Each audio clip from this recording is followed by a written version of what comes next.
Welcome to the On Your Side podcast. I'm Gary Harper. And I'm Susan Campbell. This month, college acceptance letters will be going out to high school seniors who applied. But be careful. That's because a recent government report indicates nearly 90% of colleges have misleading information when it comes to financial aid offers. Today, Sarah Boeder joins us on the On Your Side podcast. She's with Grand Canyon University and breaks down fact from fiction when it comes to financial aid. This is On Your Side with Susan Campbell and Gary Harper, an Arizona's Family Originals podcast. Welcome to the On Your Side podcast. I'm Gary Harper. And I'm Susan Campbell. Exciting time of year if you're a high school senior. Sure is. And you applied to college. Yes. Do you remember that day? Oh my gosh, of course I remember that day. That was just, a couple of years ago for you. Oh gosh. Look at you being a sweet talker. I know this is not going to surprise you at all, but I was the super nerdy high school kid who had a giant binder full of highlighted papers, pro con of every college I applied to and how much it was going to cost and this and that. And I was that kid. You did a lot of research, but which is good though. I mean, you should do that. You want to make sure you know what you're getting into. I did a ton of research. And then my brother came along. He was like, yeah, whatever, I'll go here. And my parents were like, I don't understand what's happening. You two are very different. Mom and dad help you out? With all, financially, with filling out the applications. They've helped us so much. Yeah. The tricky part is the financial aid and the scholarships, and that could get really kind of hinky because, kids. I say kids, high school seniors, juniors. They don't do it all the time. And as far as mom and dad are concerned, they probably haven't done it. They don't do it either. They don't do it either. And if they have, it's been years for them as well. So it's a lot of new information, and it's a lot to digest. And you kind of get it once. So you get one chance at it. Exactly. And then if you have other kids, then you should be well prepared. Then you're the expert. Then you're the first time around, though. First time around, it could be tricky and misleading. And unfortunately, a lot of colleges out there, they kind of do that misleading stuff intentionally. And there's a reason why. We're going to get to the bottom of that. We're talking to Sarah Boeder. She's with Grand Canyon University. How you doing today, Sarah? Good. Thank you for having me. Yeah. What's your capacity over there? What's your, you're a bigwig over there. You're like vice president, something. Yeah. Yes. Executive vice president of operations for our ground campus here in Phoenix. I've been doing this for 15 years. Wow. Okay. So you've seen a lot of letters coming in, and I know this time of year, a lot of letters are going out to high school seniors and their parents, and you're getting flooded with a lot of phone calls, parents, moms and dads asking questions. What kind of questions are parents asking you? Sure. So let me first start off by saying why they're asking questions. And one of the reasons is, as you mentioned, this time of year, you've got schools all sending out different offers or different award letters, different financial aid estimates to students who have applied to attend there. And if you've applied to more than one school, you've got a variation of versions kind of headed your way. And so the terminology that the schools use varies quite a bit, and you don't always know what something means. So you get a lot of questions as parents and students try to figure out, hey, how do I best compare these two estimates so that I can land kind of at the right place? How much is this really going to cost? So one of the big questions we get this time of year is all about the loans specifically. So students, parents thinking like, hey, I got a full ride. At the bottom of this letter, it shows that I have 0 out-of-pocket expense. So that must mean everything's covered. I'm good. Not necessarily the case. In most cases, in fact, what has happened is you have quite a bit of loans that are packaged in that letter, but it can be misleading. And one trend I've noticed this year especially is loans being referred to as self-help aid. And so that can be kind of alarming. You may not realize, hey, I've got this loan, this is self-help aid. But no, in fact, it is loans that are getting classified as that category. What's the reason behind referring to student loans as self-help aid? That sounds like a lot of trickery. Well, it tricked me when I first looked at it because I was like, self-help aid? What is this? Is this like an expansion of federal work study? What's going on? But when you kind of dig in a little deeper, you can exactly see that those are loans. And while I'm not sure, I don't want to speculate on what other schools do at GCU. We clearly call out that it's a student loan. I can't help but wonder, though, if there is perhaps, some negative thoughts about borrowing. And so people are trying to position it or word it, maybe take some creative liberty with how they're referring to loans. I think that's probably the bottom line. There's a lot of stigma that goes along with student loans, bogging students down. I mean, they can't make their payments. We've got this loan debt forgiveness being talked about. So if you just refer to it as self-help aid, that really kind of camouflages it. Well, unfortunately, the word aid, it has a different connotation in my mind. Yes. I think that's something that might not be something I have to pay back. So all of a sudden we get through this whole process. And like you were mentioning, how do I compare apples to apples when I don't have that line item that says this is what you'll owe on the end of 4 years? Yep. Exactly. And so that $0 at the bottom is the last place that parents and students should be looking to figure out how much it's going to cost. They really need to take a look at the tuition and fees. And by the way, let's make sure those tuition and fees are current, because the truth is this time of year, those letters are getting sent out, those notifications, but most schools aren't even announcing any tuition increases or fee changes until after May 1st. So you want to make sure that you've got, what it's going to cost this year factored in, and you're not caught off guard. Can we let's expand on that, because that's really important. Sure. If they're sending out tuition, and you're looking at these dollar amounts, in your mind as the mom or the dad or whatever who's going to be footing the bill for this, you're looking at last year's tuition? Typically, yes, you are, unless the school's already made an announcement. Otherwise, they're using last year's tuition and fee schedule and giving you an estimate, and then they will announce after typically May 1st what that new tuition rate and fee schedule will be. On these letters at the bottom where it says zero out of pocket, why would they do that? I mean, is that intentionally misleading? It feels misleading to us for sure. At the bottom of our letters, we do not have the practice of packaging loans up to to make it show zero at the bottom. Almost all of our letters will have a dollar amount, and we offer interest repayment plans because we're trying to help families not over borrow and not get into that situation. But it happens every year, all the time. We will meet with families and we will tell them, hey, you've got a really large loan packaged here at this other school that you're looking at, as we try to help them compare. And they don't believe us. And then lo and behold, they show up to move in, and all of a sudden they're signing a master promissory note. And it can be very, very startling for families. And so we actually end up getting quite a few transfers as a result of that practice. Man. Can you walk us through, let's take a step back and walk us through what a financial aid picture looks like from college, because we have private loans, we have, student loans, we have scholarships, we have grants. What are we looking at? What should we be targeting, and what are the different buckets we can pool money from to make college affordable? So we actually have a blog post on this that I think will be very helpful, and it's called How to Read Your Financial Estimate Letter. It's very neutral, kind of just calls some of these practices out so that, parents can see that. And then of course, there's always an option to speak with somebody at the school to help get further clarification. But just a generalization, you want to take the total cost that it takes to attend, minus scholarships and grants that you've earned, right? Scholarships can be tricky too. Just want to throw that out there before I say, oh, you're good.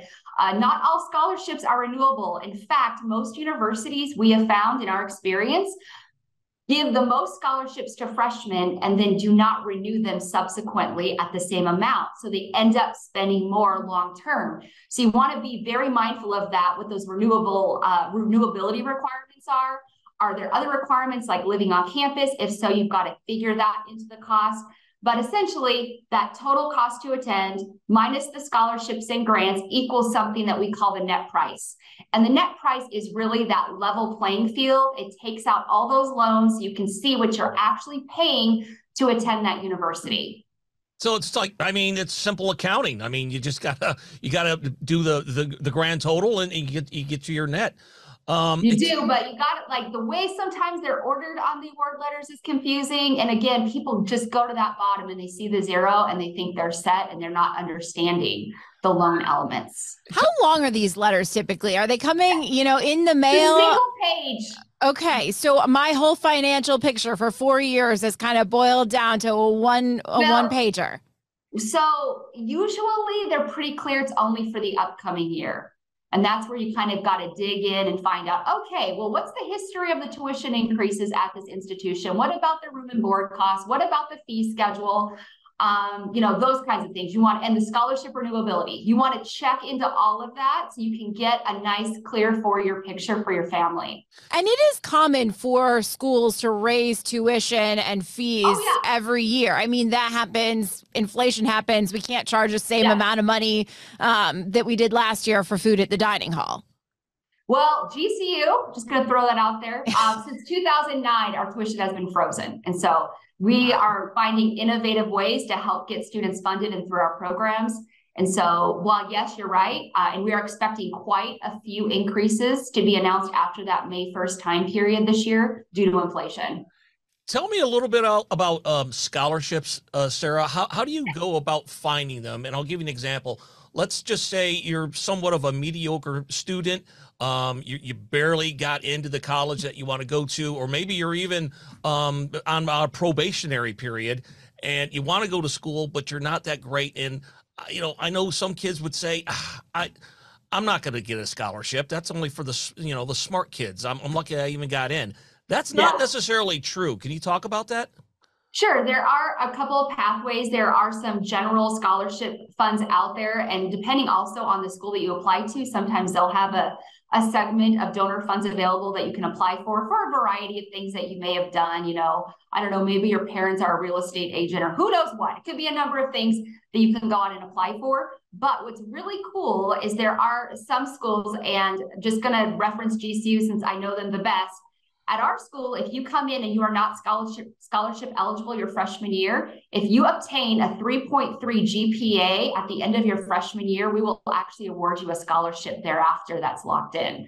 So we're trying to help keep students here on the long term. And so you want to try to see if you can find a program like that, or also consider going to a community college first, get a good GPA, and then transfer and try that scholarship again. How much is that scholarship if I get a 3.2?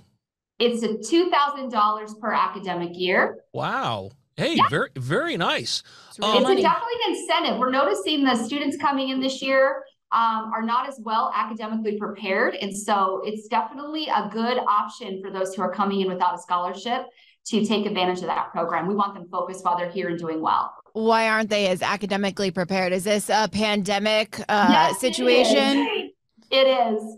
It is a pandemic situation. So we're just, rolling with the punches and trying to figure out where students are coming in and putting programs together to best support them so that they can get through and graduate on time or early at GCU. Wow. Getting back to scholarships, and I mean, there are so many of them out there. And I think maybe Susan and I may have talked about this before. It's an example I give all the time.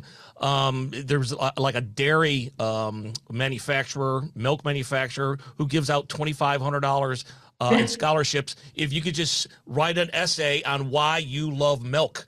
And if you write this great essay about why milk is one of your favorite, you get a scholarship. It sounds silly, but it is so silly, and you would not believe how many people do not want to write an essay. It's shocking.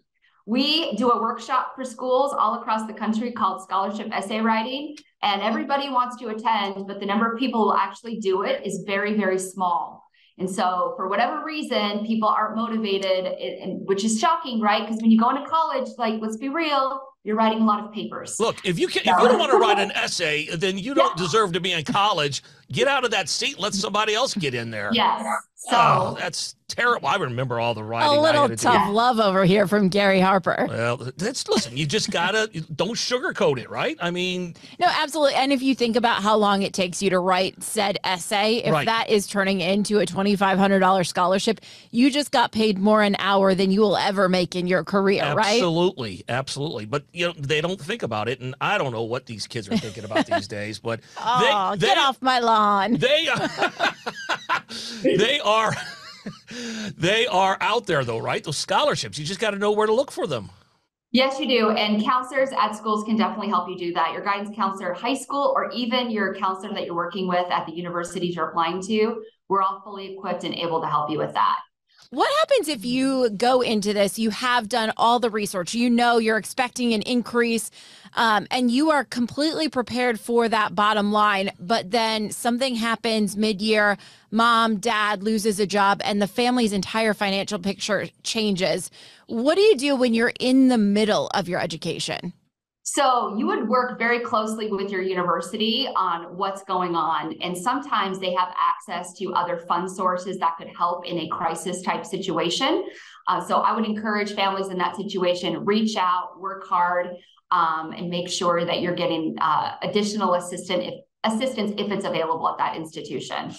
It sounds like not only GCU, but I would imagine a lot of universities, you don't want to lose students. I mean, you do what you do what you can to support them and to assist and kind of help them along. I mean, you don't want to hold their hand, but you want to know that they know that you're there. Absolutely. Yeah. We want to make sure that they start and they finish, and that they have a great experience while they're here, and they, obtain all the knowledge they need to be successful in their careers. Hey, I got a question for you. Yes. What's a dropout rate at GCU? Oh, good question. I can answer kind of like broadly a retention rate, which is on average at Grand Canyon University, about 80% of our students who start in the fall will continue on to the next semester. Mm-hmm. And how many are on, say, either financial aid or scholarship? Yeah. That's a lot of students, I bet. I would say 90% on a scholarship of some sort. Financial aid, what we try to do is we try to get our students in a financial situation so that they don't have to take out loans. We want them to have a number at the bottom. It doesn't say zero, but we have interest-free payment plans. We try to make it so that it's manageable for those families to make those payments. So for that reason, our federal financial aid participation is a little bit low, is probably more like, I'm guessing, I would say probably closer to 70% on the Brown campus, simply because of the concerted effort to reduce over borrowing and make sure that we can provide payments. And we actually have stories of students all the time that will get a loan their freshman year. They work in one of our student worker jobs all year, pay it off.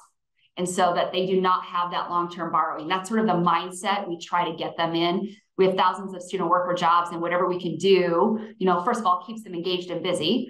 But second of all, it does help with reducing the potential for over borrowing. Yeah. That is not the mindset of a lot of schools. I mean, a lot of schools, you go and you pay a boatload of money. I went to Syracuse University, and it was a lot of money back then, and it's even more money now. Yeah.